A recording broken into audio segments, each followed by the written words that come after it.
This podcast is brought to you by Penji. Penji is a creative subscription service that gives you access to pre-vetted, agency-trained creatives from all over the world. From graphic design to illustrations to social media management and web development, it's all included for one monthly price. It's time to say goodbye to the hassle of searching for top-notch creative talent. With Penji, you get quality and consistency delivered right to your inbox every day. Carefully crafted for you by humans, so meet your new creative team today. Head over to penji.co for more and enter the coupon code located within the podcast show notes.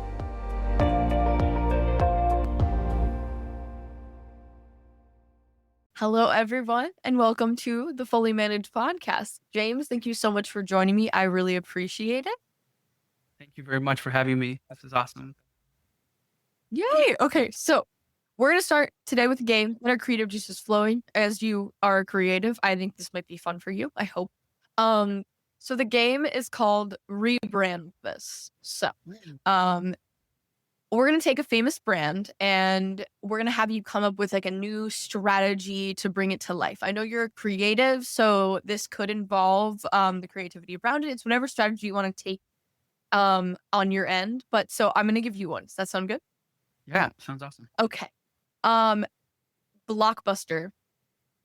Blockbuster. Well, let's see. If I had to rebrand it now, I mean, strategy was off, right? They weren't cloud-based. They wanted to rent video. So, although that is kitschy again. So, I mean, I think they probably could do a nostalgic launch, kind of like bring back the 90s, because I think they're endearing right now. There's a lot of people that are collecting of course records, but I think, music tapes and stuff. That's kind of back in style. And then I think that might catch on again if you kind of like launch with like videotapes. That kind of service might be really cool. I've seen people wearing Blockbuster shirts again, and kind of like, maybe kind of like their model has a little bit kind of like technology infused back into it, but maybe the VHS comes back and it's just like the VHS players are more have AI enabled or something on them. I don't know, but I just kind of feel like maybe Blockbuster is endearing in it, and it's kind of like when you see the Netflix come out with like shows about Blockbuster and about the nostalgia. It's something that's really endearing to people, and especially like creative people that love to kind of like take a trip to the past, and even people like born after Blockbuster, right? It's kind of like, what is that all about? What is that nostalgia about? I want to see a VHS tape. I want to see fidelity, So I don't know. Maybe I wouldn't touch it at all. Maybe I just bring it back and rebrand it the way it was before. Kind of say Blockbuster. I think that's what. I don't think I would try to like modernize it to the new times. I think it's icon era. Yeah. I think that is an incredible idea because I do agree with you that like nostalgia, I think nostalgia always hits, and I think that trends always come back. I think it happens constantly, but I think that for Blockbuster, there is like this. People just think about either their childhoods or like a different part of their life that they'd really love to bring back sometimes. And I think that physical media is definitely on the rise because I think people are almost fearful of the digital age in a way, of the idea that there's certain shows and movies and different things like that aren't attached to a streaming service and therefore are like lost in the abyss, or there's certain versions of things that are not included on the streaming service because of certain I don't know, like different views of the streaming service or whatever it may be. And it's so interesting that if you have the original take, then you have you can still see it how you did when you were a kid or whatever. Like locked footage and collector's editions and stuff like. It's like jazz, right? Like it's like records that are, you go through the record cabinet and you find old records that haven't been listened to in 80 years and you pop them on the record player. Like that sort of thing is really interesting, right? It's just another place that we're so digital these days. Like it's like everything's on your phone, everything. It's kind of nice to, I remember when I was a kid, on the weekend, go load up on tapes, right? And you take your tapes home and you'd watch all your tapes, and, you God forbid you didn't bring them back the next week because you're paying the late fees, and then all of a sudden, you're in a lot of trouble. So, I mean, that whole era was kind of cool to bring it back, just as so everyone kind of live it again. Yeah. No, I definitely agree. I think it would be really lovely to bring it back. I think that physical media is something that is so valuable now. And it kind of does suck that they're not making as much as they used to, because now we don't even get even like newer movies. Maybe they're not even available on a physical tape or a tapes. I don't know if they're really making tapes anymore, but CDs. And Mhm. it is something that's a little it's disappointing, because it's even if you like something nowadays, maybe you can't even get a physical copy of it. I would like to investigate that, actually. I'm wondering if they're actually making CDs from everything that they still create even now, because I'm thinking that I guess I'm not looking for it because everything's so easily accessible. Yeah. I don't even know if they print VHS anymore. They do. Mine. I don't think they do. That would be amazing, right? Like brand new movies that are coming out, you can get them on VHS. Like That would be incredible. Like those, another thing I miss about the era is the specialized themed TVs for VHSs to go into. I do oh miss. yeah, had the little slot in them already. Yeah. It'd be kind of cool to bring back to Best Buy, right? All of a sudden you have like, People 4K like video enable VHS. they're not capitalizing upon the nostalgia as much as they should be. I think it's a missed Somebody opportunity. will bring it back. I think somebody will kind of see that there's a niche there that they should survive. I think. Like, I live in a niche. I live in a 19 house built in 1905, and all my furniture. So I'm trapped in the 50s, mid-century modern guy. I really love that for architecturally. When I look at a house, that's something that I look for. Something that doesn't look. I think the modern architecture nowadays is vile. Maybe that's just a hot take for me. But I love even so many different eras of like the 70s, the 90s, Yeah. the 50s, 60s, of just like different homes. I think that this like white marble looking, like all these houses are the millennial Black metal roof, white houses, kind of thing. Ugh. Contemporary ranch style. I just don't. I just I hate that they said this. I don't know why warm colors stopped being in for some reason. I miss the old times. Yeah. I mean, I love the 70s. I think like me and my wife talking, she's just like she would love like a 70s house to kind of buy like My favorite. mirrored glass and those kind of like cabinetry, like really like Scarface's house. We want to live in Scar. Don't actually. Well, we just talked about a bunch of things that are unrelated to. Well, I guess it's creativity. So I think it's Yeah. related to creative. But I just want to get into the podcast a little more, talk about you a little more. So to everyone at home watching, welcome to the Fully Managed Podcast. This is a podcast where we discuss marketing and business tips to help assist you on your business journey. I'm your host, Shannon, Penji's partnership coordinator, and I'm joined here today with a very special guest, James from JA Studio. Thank you so much for joining me again today. I really appreciate it. I'm super excited to get into our conversation and learn more. So could you first talk about yourself, introduce yourself maybe a little differently than I would, introduce your brand, and talk about what you're doing today? I should have wore a branded T-shirt, huh? JA Studios. A lot of people do that, but most people don't, so don't worry. Yes. So JA Studios was founded about a year ago. Kind of like I found myself kind of like trying to find my next thing, and I'd always been pretty wimpy about kind of turning to freelance or trying to start my own business. But I was just kind of like it's kind of now or never kind of moment, when I always thought it was just really difficult to handle finances. I founded J Studios last year. It was kind of like on a down economy. I was kind of freelancing, and I decided it's kind of like now or never to start my own brand capability. And I've worked in the industry long enough that I have a couple contacts, and I kind of hit up my contacts on LinkedIn, and I was fortunate enough to kind of stay pretty busy, and kind of establish JA Studios. Um, I worked on, is it going in and out? Do I sound okay? Yeah, Okay. no, you're good. You're great. All right. So, one of my first projects is I picked up some work from McCann. I love McCann. I worked at McCann for 8 years, and folks, and they kept me busy. And then I did a little work for Havas. I did a little work for a company called New Leaf. They're an agricultural startup, and I rebranded them.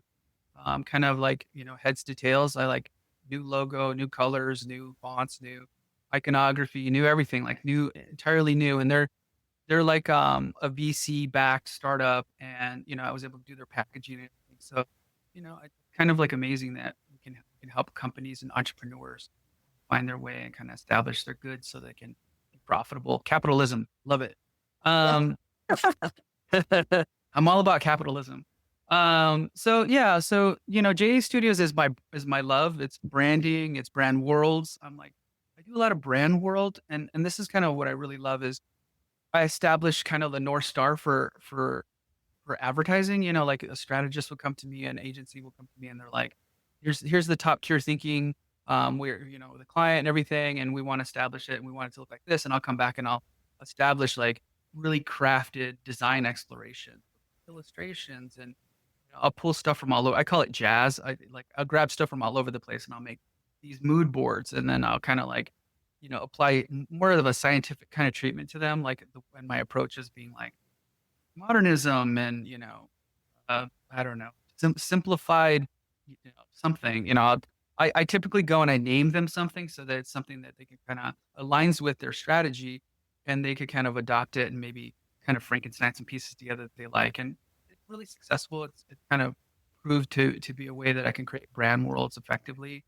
So that's JE Studio, logos, branding, and everything.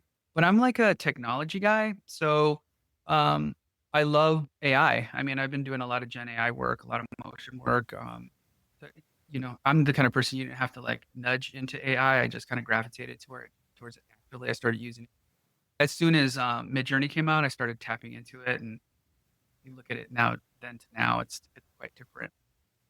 But so that kind of led to, I do a lot of like AI experimentation, I've been working vision models, and I've been working with predictive models, and agentic AI and that sort of thing. So it's like I don't really have a specialty.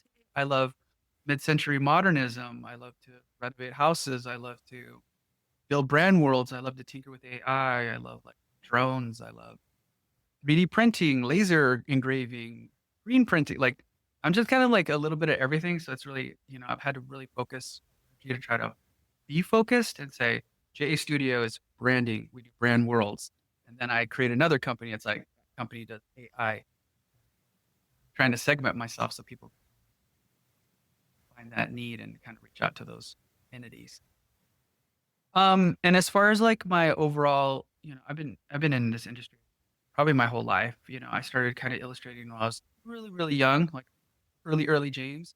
So I kind of knew that I was going to do art my whole life. And, so when they say how much experience do you have, I'm like, well, my whole life I've been a designer. So, professionally probably since my early 20s. So it's, been about 30 years that I've been a professional designer. It's been a good That's spell. I love it. So your motto is live by brand, which I love a motto. So um, but I'm wondering in what ways do you feel loving your brand is important to its success? So love thy brand kind of means a couple things. Um, I think love thy brand also means like your love, like you're at the altar of brand, right? There's people that just love Nike so much and everything that's branded Nike. And it's just a pair of sneakers, right? But you kind of just buy into the mystique of what a brand is. And I think like love thy brand also is people. Like we're each brands in ourselves, right? Especially with social media and trying to be relevant on social media, having to build your brands and do all that stuff. So I see the power of brands. And so it's like, and then I'm a brand builder, right? And the thing is people come to me and they're like, can you build my foundation? Can you build my logos, color.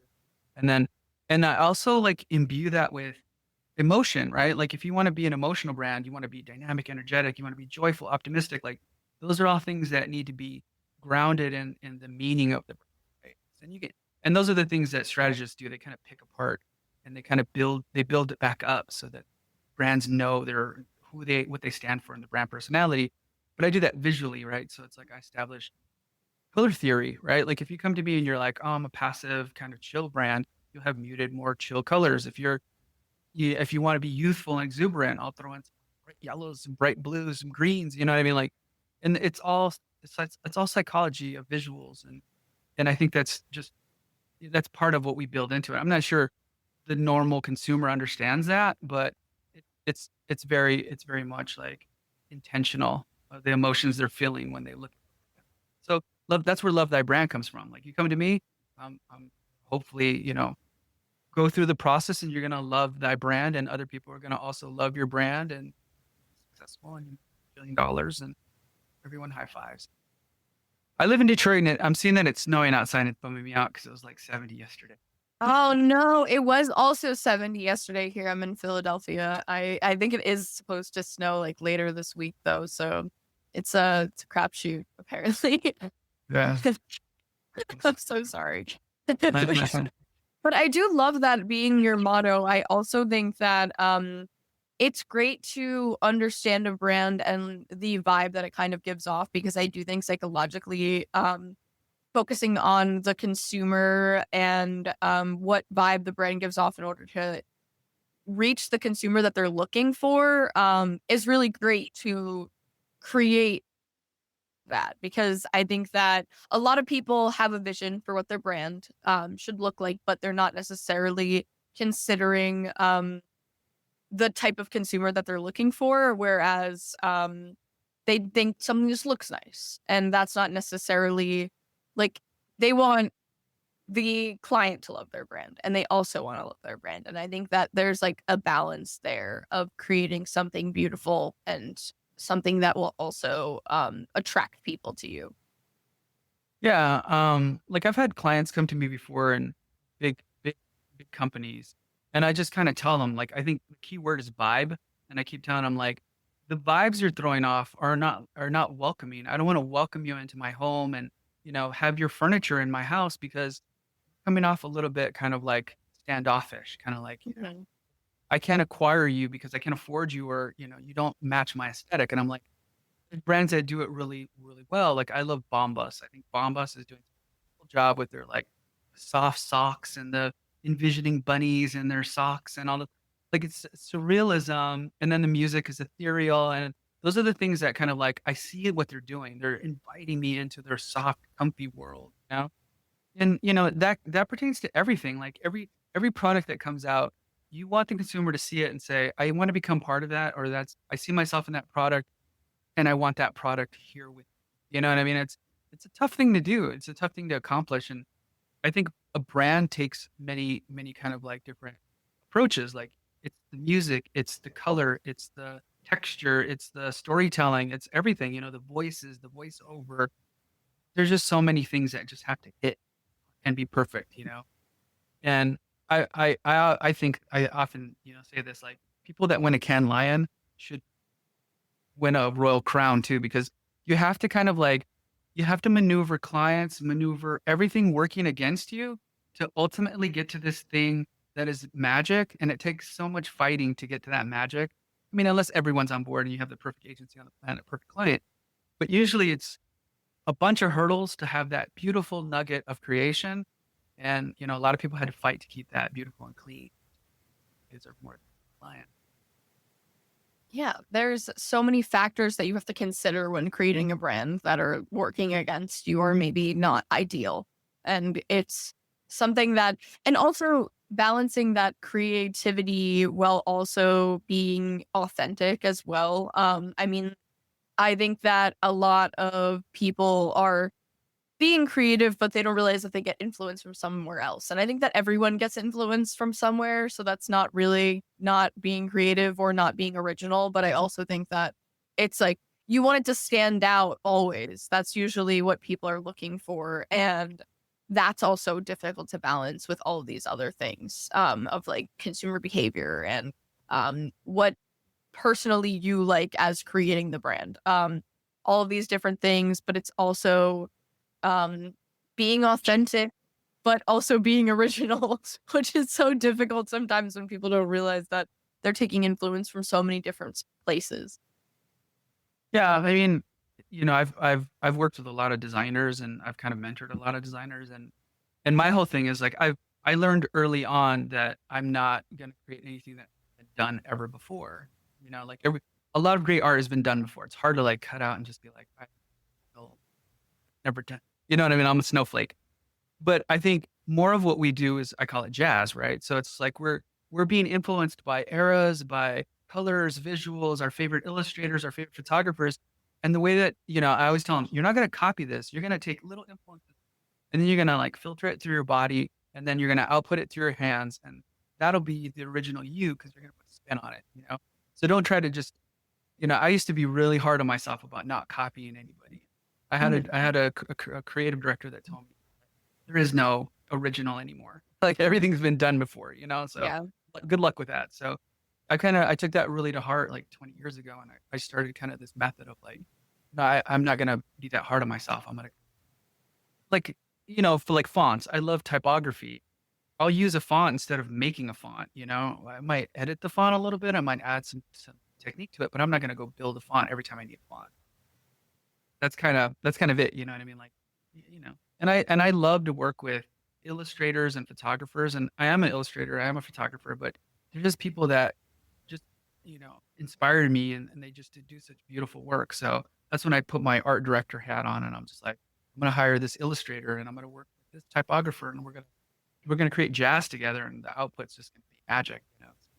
I love to do that a lot. Yeah, one of the I read a book in college called The Art of Stealing, I believe. Mm. And that really changed my perspective on like creativity because I do think that there's a way of your influence that is still like original, and original is such an arbitrary word, so I think that that's difficult to use in that scenario. But because again, nothing is really original, as we both kind of touched on. But I think that is something that's it's really cool because there's like blatant copying, which is different than just, having your own spin on something or doing something differently, but it's the same kind of template or something like that. And I think that there's a way of feeling tastefully, which is maybe not, I feeling is also the word that people that are puts people off, but I think it's more like Yeah. influence because art is you intake so much information all the time. You can't necessarily even have an original thought, I think sometimes because you are Yeah. always taking in information. So I think it's just the way that you spin something and put it out there that is what's important, I suppose.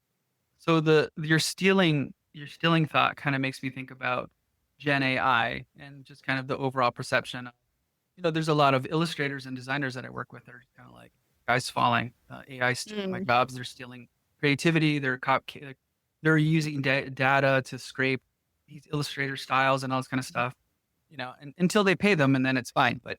But I think the thing about it is I also am aware of that, right? Like I don't want Gen AI tool to do the work for me because like the layers of creativity that I put on Gen AI make it mine and make it my style. You know what I mean? So I think prompting is an art form. I think getting the most out of Gen AI tools an art form.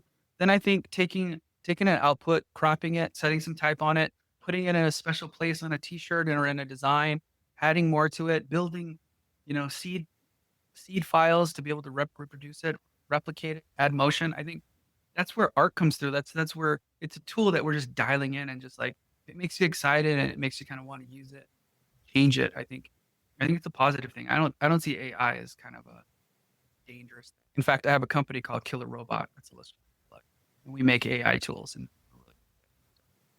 all us. Um, so that's kind of where I stand. But I'm like I love technology. I remember I was at a photo shoot years ago and we were using like an 8x10 camera to shoot a sunset on a golf course or sunrise on a golf course. And I remember the photographer. He's digital cameras are coming out. End of us. and he was just so bummed out. Oh, and he scared me, and I was bummed out. I'm like, digital cameras happen, and now it's like digital cameras are everywhere. It's like in our phones and Mhm. everything, but still, there's a cachet about shooting film is so beautiful. VHS thing, effectively all over. It's just so beautiful because the way it captures the way that you can see the image in a big in a big camera like that is just something that you have to see in your lifetime. So I think there's a place for film, there's a place for digital, there's a place for human illustrators, robot illustrators. I kind of feel like we're all just one big mash and jazz, right? Yeah, I think the creative world sometimes is at war with each other for no reason. I think that Agree. Yeah. there's so many levels to it, like what you said about like digital camera versus film. I think that there's so many photographers that obviously film has. I think a lot of people view it as like a labor of love because it is a lot more Gorgeous. than just snapping a picture and It's going and with getting such something out. intent to wait and take one long shutter picture is just you've captured a moment that it's not like you could shoot 1,000 frames. Like it's just it's with such intent and it builds such character and depth. It's stunning. Exactly. And I think that a lot of people who do that kind of photography look down on maybe someone that does a digital photograph but edits it to look similar to that kind of way. And I just think personally, and I'm not in that world, so I have no reason to be angry at anyone, but that it's just a different art form almost. Like I don't think that one takes away from the other.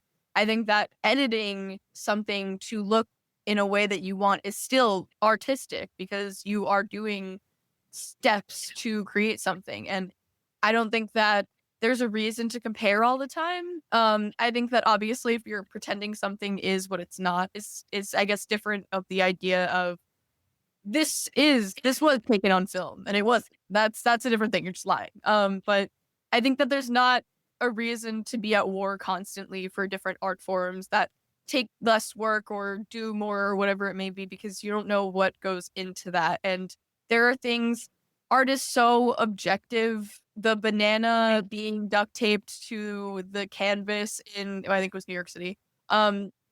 What there's there's so many things that take absolutely that seem even to take absolutely no time or effort but actually do, and then there's things that take absolutely no time or effort that seem like they did. And I think that art is like beauty is in the eye of the beholder, as many people say, and that it's not really necessary to go at war constantly with creatives because people are just creative in different ways. And yes, sometimes that takes less work, but if you're capitalizing on something that takes less work, maybe people should be looking towards, like, maybe people should looking at you for how are you doing that? I guess I don't know. I think it's all very. I think people are angry sometimes when they're wasting their energy on being angry. Social media kind of like you always have somebody post something that's just beautiful and you can tell that it was a lot of work they put in an AI, and then somebody will come in and just like burst their bubble and say good, they're stealing our jobs, da, da, da, da. And it's just kind of like, I think there's room enough for everything. And it's not like, it's not, this sounds like it's going to turn into a big AI convo here. It's not like, it's not going to steal our jobs. It's just going to be a different way of, it might steal some. It's just going to be a different way of how we work with AI. Like, I don't think it's going away. I had a creative director. He once said he can't wait. He couldn't wait until this phase was gone. Like we had the no. metaverse and that had a year, and then we had AR and that might have had a year. Like I'm not sure AI is going to have a year. I think that at some point it maybe will vanish and kind of go off into the distance, but it'll affect us ever. Speculation says we're probably going to have robots in our houses in a couple of years here. And then the mass competition to put robots in your house is going to start. I was telling a friend of mine yesterday, he showed me like this new robot that's I think coming out of China, and it has like physical moves. It moves like a human. And I'm like, I can't wait till neighborhoods have robot wars where my robot will go beat up your neighbor's robot. Yeah, I don't want a robot in On my the house. street. anything that looks like a human is creepy to me. Like if it's not a human, it shouldn't move like a human. I don't want anything doing that in my house. Yeah, it's getting freaky. Like I think it was Boston Dynamics. They have a robot that, they've had an awesome robot for a long time, but now, the Chinese robot came out a couple days ago and he has like human features. He uses AI to balance himself and now the United States robot is equally as cool. So we're at robot wars right now. So I just don't understand why they have to make it human looking. Why can't it just do the same things but not look like a human? I don't understand. I It's don't know. very creepy to me. It's very what's Oh, did you see the Disney ones though? Disney created robots with NVIDIA and DreamWorks or something, and they're so cute. Like they are little robots, and they look so cute. They're like little movies, like in real life. They're like, I want that. you gotta look that I up. The feel Disney so bad. robots are adorable. Yeah. I'm going to look at them. But that's something that I think that's another thing is it's like if they're I'm sure that the robots that the governments are making Killer Robot. or Yeah, my they're not company's robots. name is Killer Robot, and I was watching a show about killer robots, like autonomous killers that kill with AI. Pretty scary. So, do you have you ever seen the show Love, Death, and Robots? I love that. Now that's I art. love that show. That's That Master reminded me P. of your work. Beautiful. Yeah, no, it's gorgeous. But Gorgeous that kind shows, of really reminds makes- me of your brand. Oh, nice. Them. But that is yeah, I think the governments are creating robots for the people. So I think that maybe that's why they're terrifying to me is that, if they were marketing them to the average Joe, I think they'd make them cute like Disney robots, but not. Just another thing that I saw is so fighter pilots, right? So they have we're kind of digressing to all this like craziness. Future tech. They have like this fighter jet that runs with AI, and they had a dogfight with a human and the AI fighter jets, fully enabled. The human cannot beat an AI in a fighter jet, in a gunfight with a fighter jet.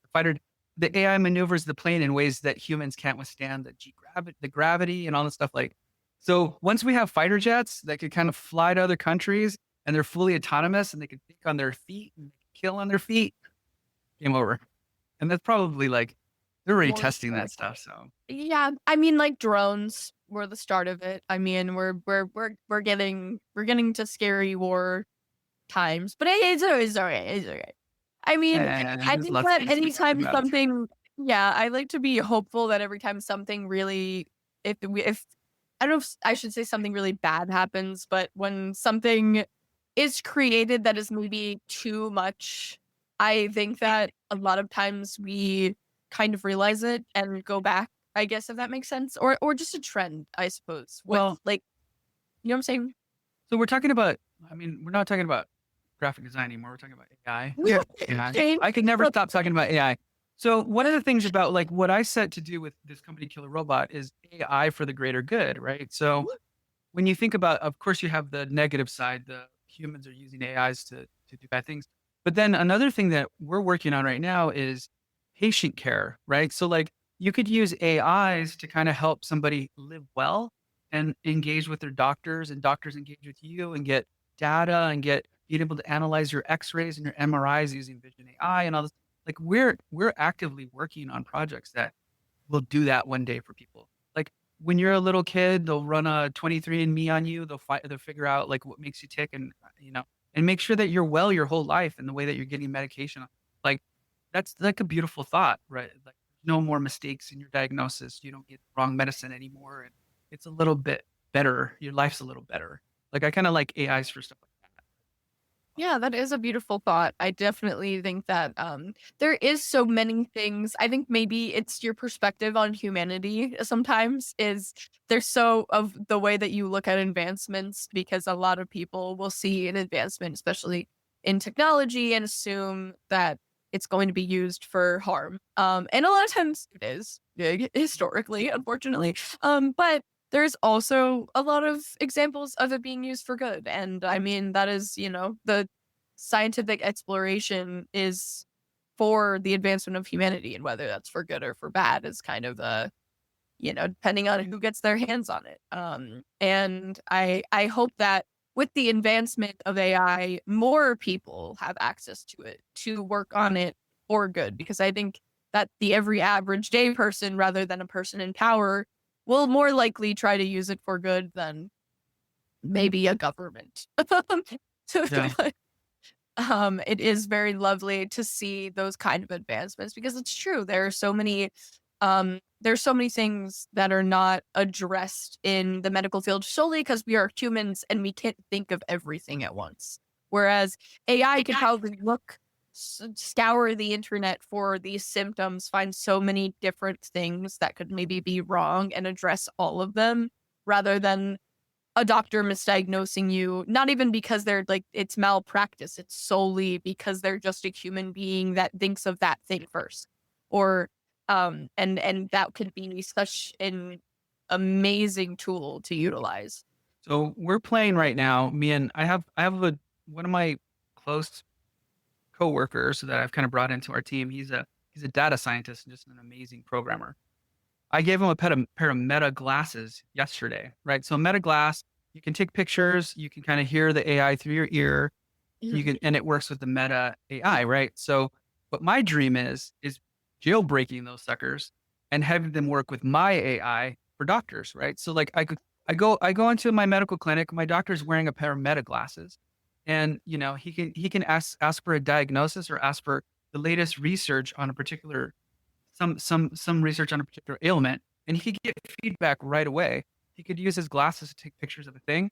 The AI reads the feedback and it can give him a diagnosis beyond his own understanding instantly.